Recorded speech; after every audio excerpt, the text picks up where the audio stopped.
বন্ধুরা, শুভেচ্ছা সবাইকে।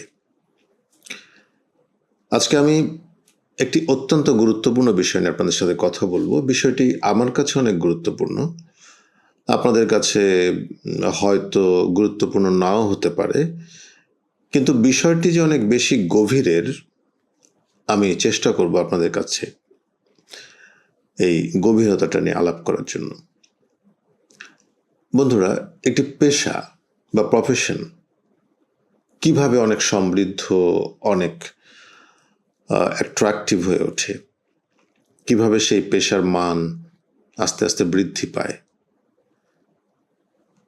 দক্ষতা, কর্মক্ষমতা, এটার মধ্যে যে মননশীলতা, এটার গ্রহণযোগ্যতা, ওনারশিপ, এগুলি আস্তে আস্তে আস্তে আস্তে একটা পেশাকে অনেক সমৃদ্ধ করে তোলে, এই পেশাটিকে আকর্ষণীয় করে তোলে এবং সেই পেশার প্রতি মানুষের আকর্ষণ তৈরি হয়। এই পেশার আকর্ষণ তৈরি হওয়া এবং এই পেশার যে মান বৃদ্ধি করা, এটা সমৃদ্ধ পেশা হিসেবে মানুষের কাছে গ্রহণযোগ্য হওয়া, এটার পেছনে উত্তরাধিকার বা লেগেসি অনেক ইম্পর্টেন্ট। একটা পেশাকে তার উত্তরাধিকার যদি টেনে নিয়ে যায়, তাহলে সেই পেশার মান অনেক বৃদ্ধি পায়। যেমন ধরুন, একজন প্রকৌশলী বা একজন ইঞ্জিনিয়ার, তিনি চান তার সন্তান এই পেশাতে আসুক এবং ওনার থেকে আরো অনেক বেশি নাম করুক, আরো অনেক বড় একজন প্রকৌশলী হয়ে ওঠেন। একজন ডক্টর, একজন ফিজিশিয়ান, একজন ডাক্তার বা ফিজিশিয়ান, অবশ্যই আমি বলবো তিনি চান তার সন্তান যেন একজন ডাক্তার হয় এবং বর্তমান সময়ের যে আধুনিক চিকিৎসা, সেগুলিকে রপ্ত করে এই পেশার সাথে উনি অনেক বেশি সম্পৃক্ত হন এবং উনি যেটা করতে পারেননি সেটা তার সন্তান যেন করতে পারে এবং তার সন্তান যেন তার থেকে অনেক বড় ডাক্তার হয়। আইনজীবীদের ক্ষেত্রেও তাই, একজন আইনজীবী চান তার সন্তান যেন আরো বড় আইনজীবী হোক, সরকারের বড় জায়গায় যেন যায়। এরকম অনেক উদাহরণ আছে। আপনি একজন সিএ বা প্রফেশনাল চার্টার্ড অ্যাকাউন্টেন্ট, উনিও চান তার সন্তান যেন একজন সিএ হয়। এই যে প্রফেশনের প্রতি তার সন্তানদেরকে আনার ব্যাপারে যে একটা আগ্রহ এবং প্রথম পছন্দ তার সন্তানের জন্য তার প্রফেশন, এটাই হচ্ছে প্রফেশনের উত্তরাধিকার বা লেগেসি। আপনি যদি একটা ইঞ্জিনিয়ারদের কোনো অ্যাসোসিয়েশনে যান, দেখবেন তার বাবা এই অ্যাসোসিয়েশনের মেম্বার, ছেলে মেম্বার, অথবা তার দাদাও মেম্বার ছিলেন। অর্থাৎ এরকম একটি অ্যাসোসিয়েশন আছে যেখানে 2 বা 3 পুরুষ ধরে সেই অ্যাসোসিয়েশনের মেম্বার তারা আছেন। এই যে পেশার প্রতি তাদের একটা ওনারশিপ, এই পেশার প্রতি যেটা যত্ন তৈরি হয়, এটা কিন্তু একটা প্রফেশনকে অনেক দূরে নিয়ে যায়, একটা প্রফেশনকে সমৃদ্ধ করে। কিন্তু আমি যেভাবে আজকে বিশ্লেষণ করব, এমন একটি পেশা বাংলাদেশের প্রেক্ষাপটে, যে পেশার মান সম্মান, তার আর্থিক অবস্থা, সেই পেশার যে আয় একজন মানুষের জন্য অত্যন্ত ভালো একটি পেশা, কিন্তু সেই পেশায় কিন্তু লিগেসি তৈরি হচ্ছে না। যেমন ধরেন, আমাদের দেশের প্রাইভেট ব্যাংকগুলোর কথা বলেন। আমার এখানে অনেক বন্ধুরা আছেন প্রাইভেট ব্যাংকে জব করছেন, চাকরি করছেন, আমিও যে সেক্টরটা ওন করি।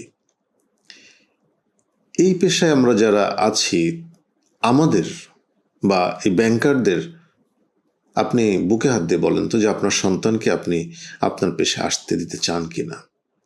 আমি বলবো এক কথার উত্তর নো, নো অ্যান্ড নো। আমার বিশ্বাস আমার কথাটার সাথে আপনারা একমত হবেন এবং সবাই না হলেও অনেকেই, বেশিরভাগ চাইবেন না তার সন্তান আজকে এই সময় ব্যাংকে জয়েন করুক। কিন্তু প্রাইভেট ব্যাংকের বাংলাদেশের চাকরির বা পেশার অবস্থান কি এই অবস্থায় চলে গেছে? আপনি যদি পেশার দিক দিয়ে চিন্তা করেন, মাল্টিন্যাশনাল কোম্পানি বাংলাদেশের প্রাইভেট সেক্টরের কথা বলেন, মাল্টিন্যাশনাল কোম্পানি কেন বলি যে মাল্টিন্যাশনাল কোম্পানির বেতন, সুযোগ সুবিধা অনেক ভালো থাকে, এবং সেইটার সাথে কম্পেয়ার করে আমাদের দেশের প্রাইভেট ব্যাংকগুলি পাশাপাশি দাঁড়িয়ে আছে। আমি কোনো ক্ষেত্রে বলবো এমএনসির থেকে অনেক ভালো পজিশনে আছে।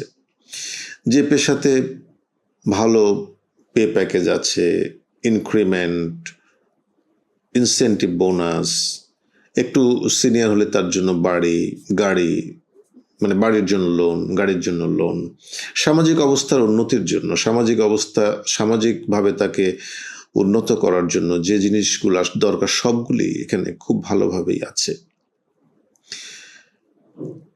কিন্তু আমরা কেন চাই না আমাদের সন্তান এখানে আসুক? একজন মানুষের জন্য তার সন্তানের নিরাপদ জায়গাই হচ্ছে তার কাছে প্রথম কাম্য। তার সন্তান তার থেকে একটু ভালো অবস্থানে যেন থাকে, এরকম একটি পেশায় যেন যায়, যে আমার অবস্থান থেকে আরো একটু ভালো অবস্থানে যেন যায়।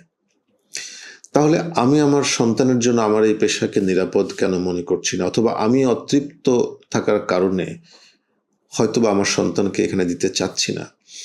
এই পেশার প্রতি আমাদের যে একটা ভয় কাজ করে, যেটা আমাদের সন্তানদের জন্য নিরাপদ জায়গা নয়, এটা কেন হলো আমাদেরকে ভেবে দেখতে হবে। আমরা যে প্রফেশনে আছি, যে প্রফেশনের জন্য আমাদের সময়, আমাদের বুদ্ধি, বিবেচনা সবকিছু বিসর্জন দিয়ে একটা প্রফেশনকে তৈরি করছি, যেখানে এত বছরের মেধা, বাংলাদেশের ক্ষেত্রে এই প্রাইভেট সেক্টরের ব্যাংকের যে অবদান রয়েছে বাংলাদেশের অর্থনৈতিক উন্নয়নের ক্ষেত্রে, রপ্তানির উন্নয়নের ক্ষেত্রে, কৃষির উন্নয়নের ক্ষেত্রে, শিল্পায়নের ক্ষেত্রে, এই প্রাইভেট ব্যাংকগুলি যদি না তৈরি হতো এবং এখানে যদি এই প্রফেশনটা সমৃদ্ধ না হতো, তাহলে বাংলাদেশের আজকের যে উন্নয়ন এটি সম্ভব হতো না। এই পেশা যেটা এত গুরুত্বপূর্ণ বাংলাদেশের অর্থনৈতিক উন্নয়নের জন্য, সেই পেশা কেন এমন একটি পেশা হবে যেখানে আমি আমার সন্তানদেরকে নিরাপদ মনে করি না, বা অথবা তাকে সেট মনে করি না? বন্ধুরা, আমাদের ভাবতে হবে। আমি আপনাদেরকে এই ভাবনাটি দিয়ে গেলাম, আপনারা ভাবুন, এবং কেন এটা হয়েছে এটা আমাদের জানা দরকার, বোঝা দরকার, এবং এই ব্যাংকের ইন্ডাস্ট্রি, ব্যাংকিং সেক্টরকে আমাদেরকে আরো সমৃদ্ধ করতে হবে, আমার সন্তানের জন্য নিরাপদ করতে হবে। এটার জন্য আমাদের সবার কাজ করতে হবে। কি করণীয়, কি করলে আমাদের এই সেক্টর সমৃদ্ধশালী একটি সেক্টর হয়, এবং একটি উত্তরাধিকার নিয়ে এই প্রফেশনটা একটি গতিশীল এবং একটি সমৃদ্ধশালী প্রফেশন হতে পারে, যে প্রফেশনে আমার লিগেসি থাকবে, আমি থাকবো না, আমার সন্তান থাকবে, দূর থেকে দেখব যে আমার সন্তান ভালো করছে, উন্নত হচ্ছে আমার প্রফেশন। এই শান্তি, এই সুখ যেন আমরা সবাই নিতে পারি। বন্ধুরা, আজকের এই ভাবনাটি আপনাদের সকলের জন্য, এবং আমরা চাই আপনারা আপনাদের ভাবনা আমাদেরকে জানান, আমাদেরকে আপনারা লিখুন, এবং আপনার যে কোনো অব্যক্ত কথা, না বলা কথা আপনি আমাদেরকে জানান। বিশ্বাস রাখেন, আপনার না বলা অব্যক্ত কথা আমাদের চ্যানেলে প্রতিফলিত হবে, প্রচারিত হবে, আমরা প্রতিধ্বনিত করব আপনার কথা। বন্ধুরা, আজকে এ পর্যন্তই। আমাদের ভিডিও যদি আপনার ভালো লেগে থাকে তাহলে অবশ্যই সাবস্ক্রাইব করুন, শেয়ার করুন এবং লাইক দিন। আর দেখা হচ্ছে পরবর্তী ভিডিওতে। ততক্ষণ ভালো থাকুন।